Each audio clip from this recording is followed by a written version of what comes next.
Nous sommes dans le département du Haut-Rhin. Turckheim se situe à 5 km de Colmar. Pour vous situer, nous sommes à 70 km de Strasbourg et à 40 km de Mulhouse. Donc nous sommes au cœur de l'Alsace. Nous sommes une ville depuis 1312, depuis que l'empereur Henri IV nous a permis donc d'accéder au rang de ville libre impériale, et nous allons fêter ça dignement l'année prochaine. Ça sera les 700 ans de Turckheim.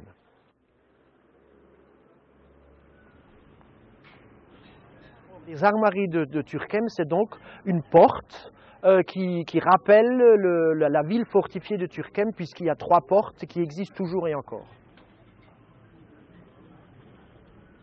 La superficie de Turckheim, c'est 1642 hectares, dont 800 hectares de forêt et 400 hectares de vignes. Et le reste, c'est des bâtiments. Aujourd'hui, dernier recensement, nous étions à 3897 habitants. Vous avez derrière nous l'hôtel de ville, l'hôtel des 2 Clés, vous avez le corps de garde et plusieurs maisons Renaissance qui se trouvent dans la rue principale, dans la Grande Rue.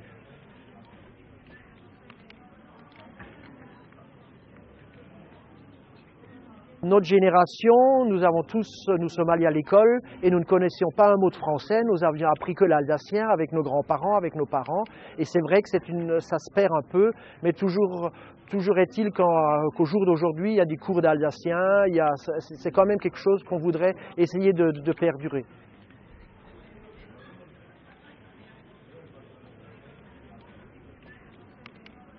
Turckheim est également connu comme étant un champ de bataille, puisque au courant de l'histoire, Turenne a vaincu ici les impériaux, et à partir de cette date, l'Alsace était définitivement rattachée au royaume de France, et beaucoup de spécialités se font à base, donc avec ce nom Turckheim. Donc vous retrouvez les pavés de Turckheim, vous retrouvez un gâteau Turenne, donc c'est surtout des spécialités au niveau pâtisserie.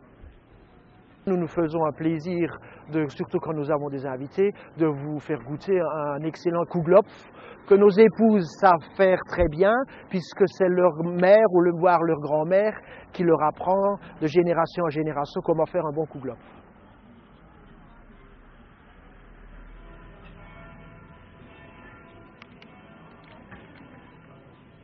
Il y a eu une grande partie donc, de l'Alsace qui a donc vécu la Réforme à partir du XVIe siècle, mais Turckheim est toujours resté catholique.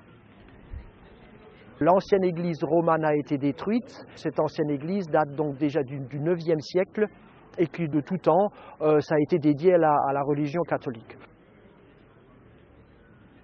C'est donc Sainte Anne qui est notre patronne à Turckheim, alors qu'avant c'était Notre-Dame, donc la Vierge. Mais comme les 3 épis sont tout juste à proximité, qui est un culte marial, on a changé la patronne à Turckheim et on a pris Sainte Anne qui n'est que la grand-mère de Marie. La mère de Marie, pardon. Het is ganz einfach. Ich sage nur noch eins, komm auf Turckheim, woran nicht, c'est überrascht, wie schön, also c'est in Turckheim. Alors, en traduction littérale, c'est tout simple ce que je veux vous dire. Venez à Turckheim, vous ne serez pas déçus, il y a tellement de choses à découvrir et à connaître. Nous savons que ce sont les Romains qui ont ramené la vigne en Alsace. Et nous savons également que d'après les archives qui datent de 896, où on parle d'un domaine viticole à Turckheim. Et donc il est vrai que Turckheim a beaucoup de chance par rapport à sa situation géographique et qui donne des vins d'une grande qualité.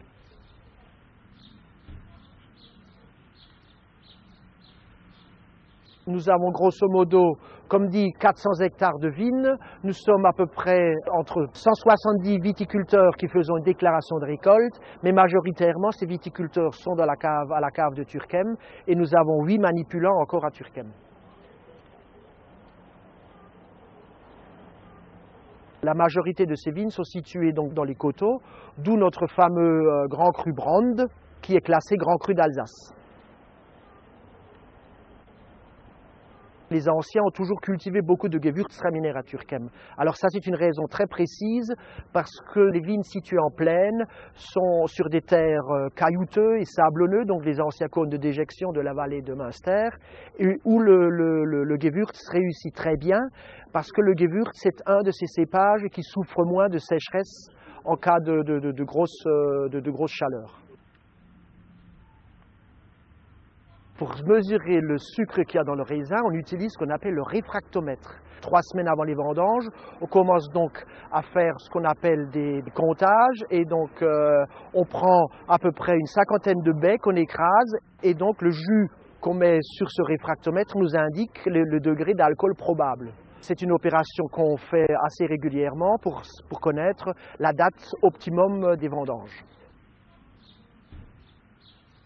Et donc à Turckheim, on cultive les 7 cépages, à savoir le sylvaner, le pinot blanc, le riesling, le muscat, le pinot gris, le gewürztraminer et le pinot noir.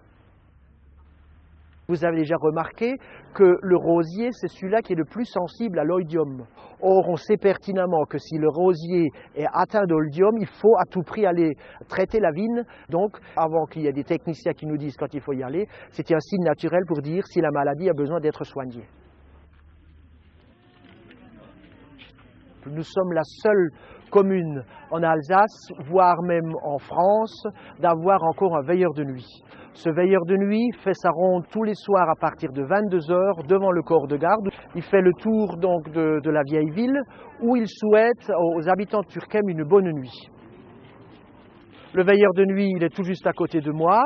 C'est Marcel qui est de ronde ce soir.